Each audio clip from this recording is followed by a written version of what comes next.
bienvenue sur Africa 24 dans cette nouvelle édition du Non-Stop Info. Voici les titres de l'actualité. Au Mali, le président Ibrahim Boubacar Keïta, candidat à sa propre succession. Une annonce du chef de l'État qui devra faire face pour la troisième fois à Soumaïla Cissé, chef de file de l'opposition, mais aussi à d'anciens ministres de son mandat.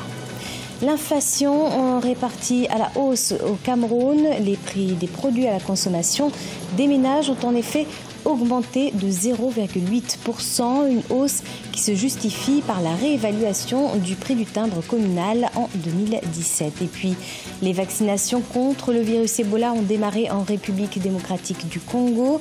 De nombreux Congolais ont pu recouvrer la santé et reprendre leur quotidien en main.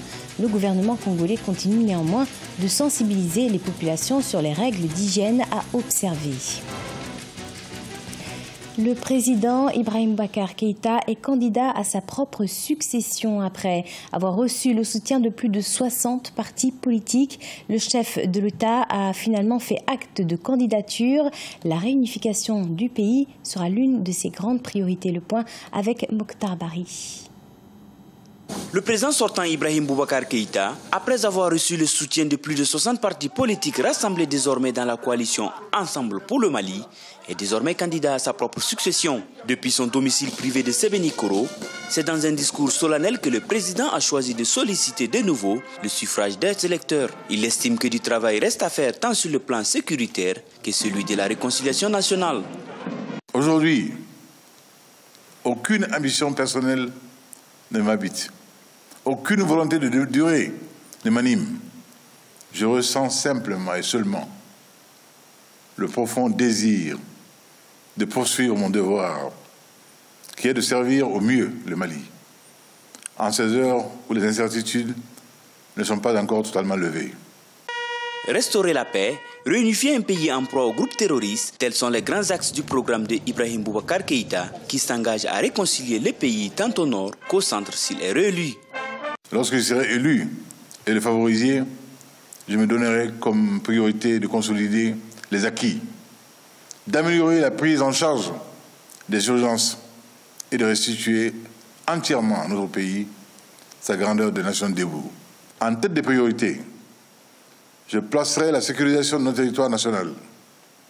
Les conséquences de la crise de 2012 ont été certainement plus profondes et la lutte contre le terrorisme beaucoup plus complexe que nous ne l'avions estimé. À 73 ans, Ibrahim Boubacar fera face pour la troisième fois à Soumaïla Cissé, chef de file de l'opposition politique, mais aussi d'anciens ministres de son mandat, à savoir Moussa Mara, Ousseini Amionguindo, Draman Dambélé ou Mamadou Igor Diarra et bien d'autres. En rappel, le premier tour de l'élection présidentielle aura lieu le 29 juillet 2018. Au Cameroun, la hausse des prix à la consommation se fait de plus en plus ressentir et pour cause.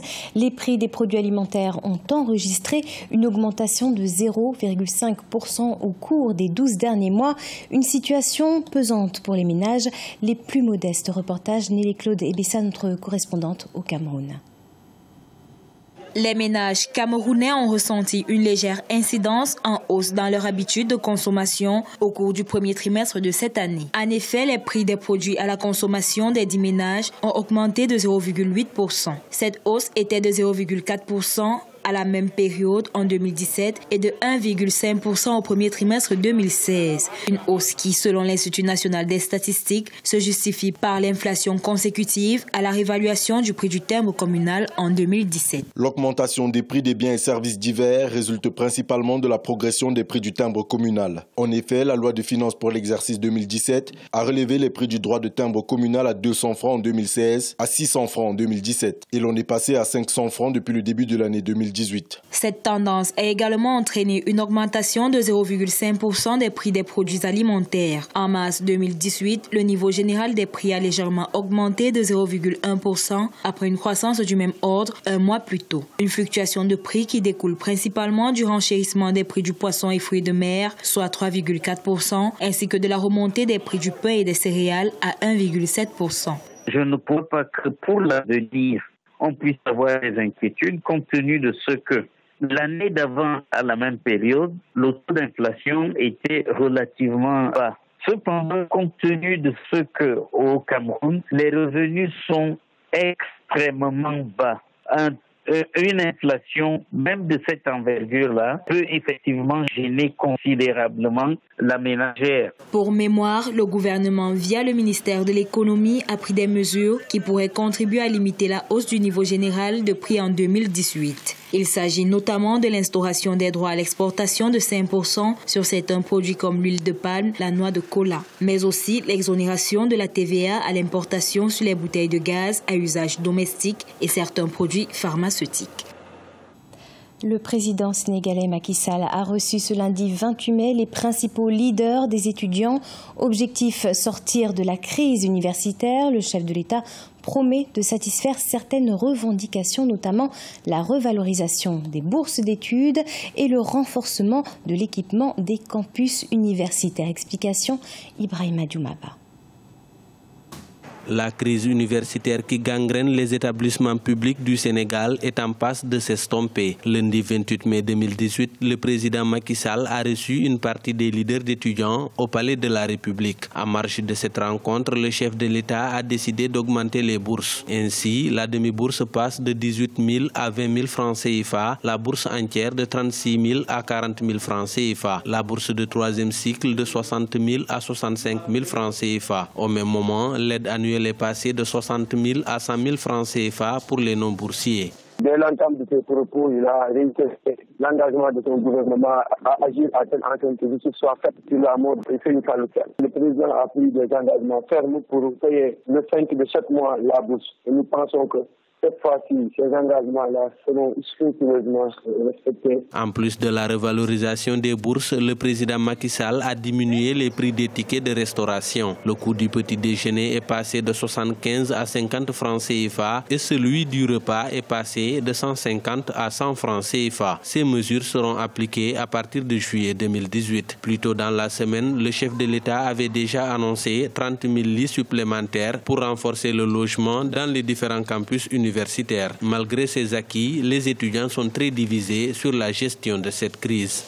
Au départ, nous avions été dans un combat avec une dynamique unitaire. À un certain moment donné, cette dynamique commençait à s'effriter. Donc, nous nous sommes dit que l'essentiel du combat a été fait, c'est-à-dire de poser les doléances, d'être écouté par le chef suprême qui incessamment allait prendre des mesures. Le désir, en tout cas, de tout un chacun était que les cours soient repris.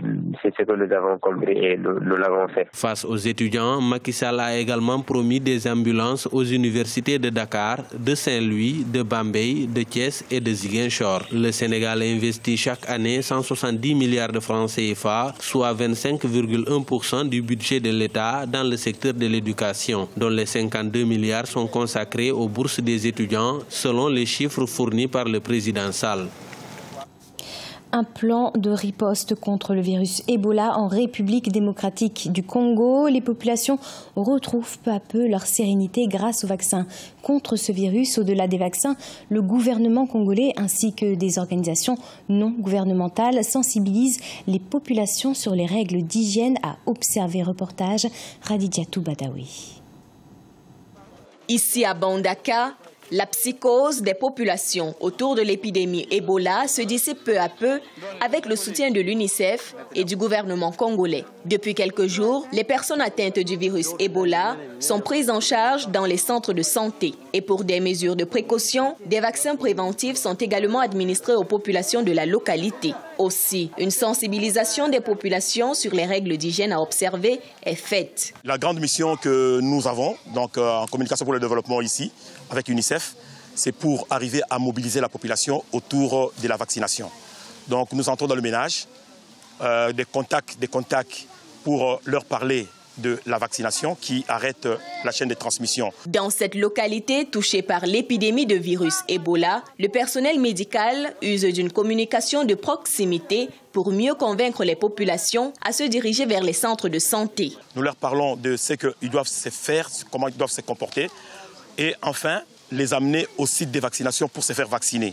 C'est l'essentiel du travail que nous sommes en train de faire sur le terrain. Afin de limiter la propagation du virus Ebola en République démocratique du Congo, le gouvernement congolais, l'Organisation mondiale de la santé et les agences d'aide, notamment l'UNICEF, se sont résolus à conjuguer leurs efforts. À ce jour, plusieurs Congolais ont pu recouvrer la santé et reprendre leur quotidien en main.